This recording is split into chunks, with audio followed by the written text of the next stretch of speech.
Hello, gardening friends. What do we have here?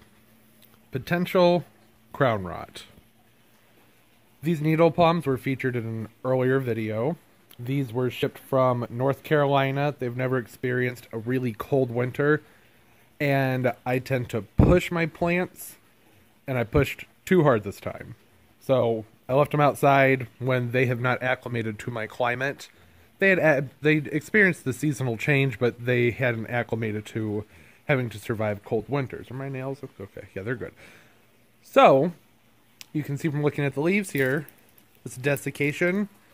These are unhealthy leaves. Things got too cold around the root ball, so they stopped taking up water, and then the leaves shriveled because of really windy conditions that were also very dry. A healthy leaf resembles more like this, but even this one is still dry. They should be glossy and dark green. These aren't goners. There are things you can do to help them out, and I'm going to talk about that. These are needle palms, if I hadn't mentioned that. They're normally cold hardy, zone 7 and up. I'm in 6A, 6B. Really, most winters I'm more 6B, 7A, but like I said, these are from North Carolina. They've never experienced my winters. And they're in pots. Plants are always much more cold tolerant in the ground because the ground's warmer and you can shelter them more easily. They'll be okay. First thing to do is to do a tug test on these guys. So when I say a tug test, that means going around to each trunk. These are clustering, clumping palms. So they have multiple trunks on each one. Looks like each one has about 4 or so trunks, or really kind of more pseudo trunks. And like this leaf right here, okay, just give it a gentle tug, pull it right out. That's bad, but ow, okay, they're called needle palms for a reason. The main thing you want to do is to go with the center, the heart first, and see that? It came right out. Now that's when you have to be a little bit more concerned when they pop right out of the middle. That's when you need to worry a little bit more because that's the heart of the palm. That's all the nutrients are brought up through the center and to the newest growth. So that was one trunk. Gonna go ahead. All right, that one pulled right out. You don't want to pull too hard on these guys because you can stress them out even more by doing so. So in any of these where the heart does come right out, you want to make sure that the inside is clean and open so that we can treat those. Y'all ain't helping. I can treat them. So start with the middle. That trunk's good. This trunk feels pretty good. They're all going to get sprayed anyways. The main thing... Oh, look at this. There's one down there. Okay, nope. That's still good.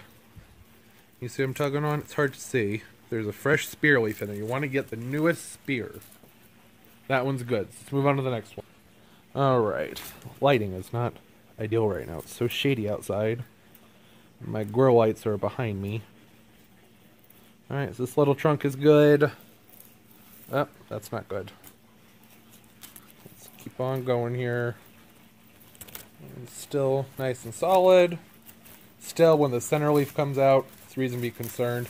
You want to get out every single one that's loose. Because if you keep them in there, they're going to contribute to the rot. This is crown rot, is what's happening here. Crown rot can happen from funguses and bacteria or just cold. But really, the cold that's causing the crown rot is generally bacterial or fungus or both. Because the freezing and thawing causes the growth of bacteria.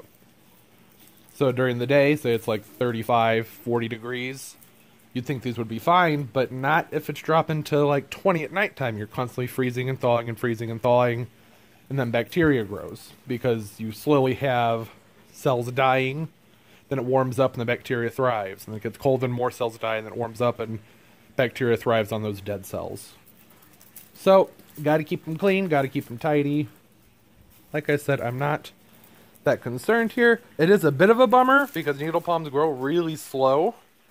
But, they will hopefully just be even more tough next year. Alright. I think I got everything out. Looks like there were about, I'd say, 1, 2, 3 crowns in here? Did I get this one back here?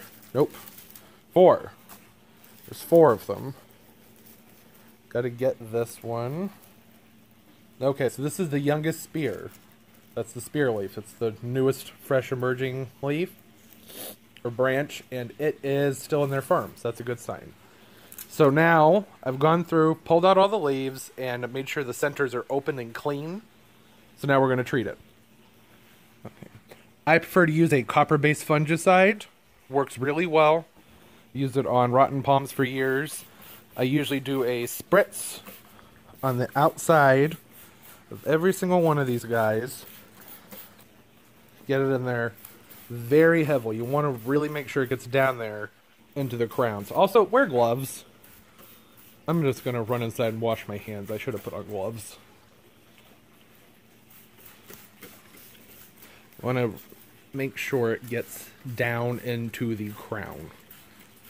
Really needs to be extra certain. I adjusted it so it's on a stream instead of the spray.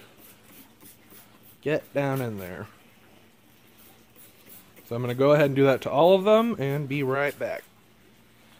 Okay, they've been sprayed down. I even did the trunks that didn't appear to have any rot just to be safe. Soaked them all up. I will probably repeat in a week, maybe 2 weeks, depending on how they're looking. The aftercare is really important here. These need to stay dry. Not so dry. The soil's a bit moist, so they're okay. The main thing is that the crowns of the plants stay dry. So these aren't going to be going back outside anytime soon. And I'm going to keep them away from my plants because there's constantly mist coming over the horizon from when I water the Vandas. And I had them over here on the floor. And I think that the rot might actually be more from the spray coming from up here all the way down. It was hitting them. That could be the cause of the rot even more than the cold, but I think it's probably a combination. So I'm going to keep them really dry, and I would say within hopefully 3 to 6 months, we'll see some improvements. These guys go really slow, but they should be okay. So whenever you're worried about your palms, give them a very gentle tug test. If it pops up, spray them down. If the entire crown comes out, meaning if every single leaf had come out of one of these trunks, then take a saw or sharp knife that's clean and cut down until any mushy material's gone.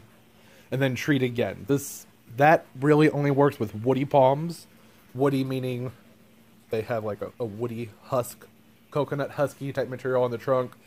Palms like Adenidios or royal palms, foxtail palms, Alexander palms, king palms.